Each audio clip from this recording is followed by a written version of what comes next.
নমস্কার, প্রতিদিনের মতন আজকে আরেকটি ব্লগ শেয়ার করবো। এই দেখেন, আজকে সকালবেলা তো অনেক কিছু করলাম, এগুলো তো আর শেয়ার করতে পারলাম না।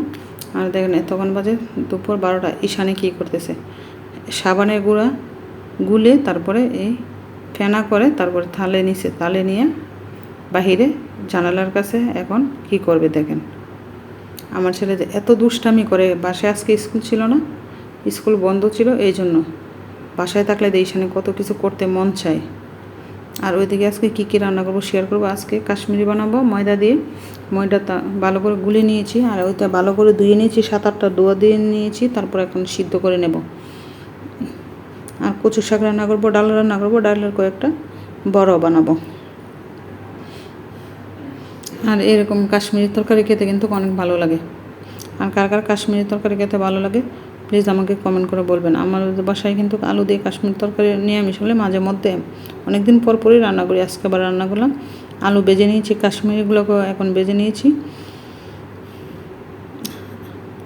আর তারপরে জিরা আদা বেটে নিয়েছি শিলপাটায়, আর জিরা ফোড়ন দিয়ে দিলাম, দিয়ে হলুদ গুঁড়ি মরিচের গুঁড়ি দিয়ে ভালো করে মশলাটাকে কষিয়ে নিয়েছি।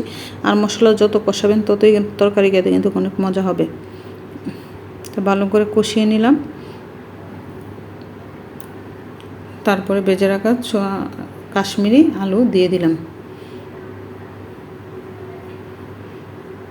আলুটা ভালো করে কষিয়েও নিলাম মশলার সাথে। তারপরে ওই দিকে গরম পানি বসিয়ে দিলাম। আমি কিন্তু সবসময় তরকারিতে গরম পানি ইউজ করি, ওটা কিন্তু প্রায় সময় আপনাদেরকে বলি।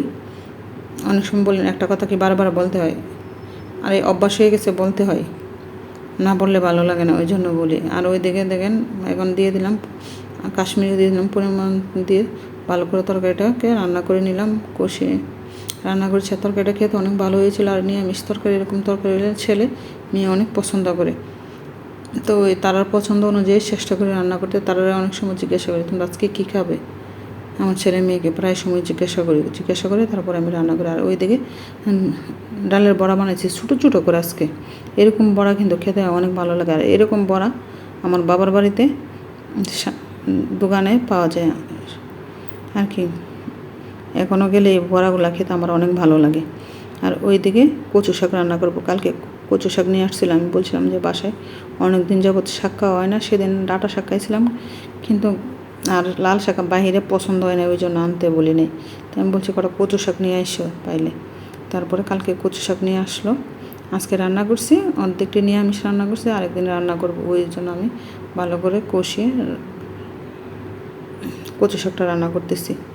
পাঁচফোড়ন দিয়ে সম্বাস দিয়ে নিলাম। ওইটা কিন্তু কচু শাকটা আজকে রসুন পেস্ট ছাড়াই রান্না করেছি, খেতে অনেক ভালোই হয়েছিল। আর ডাল দেখেন দুপুরে কী রান্না করলাম আপনাদের সাথে শেয়ার করলাম। এখানে আমরা দিয়ে আবার ডাল রান্না করছি, মটর ডাল তো একটু আমরা দিয়ে রান্না করছি। আর এটা ছিল সন্ধ্যার পরের ভিডিও।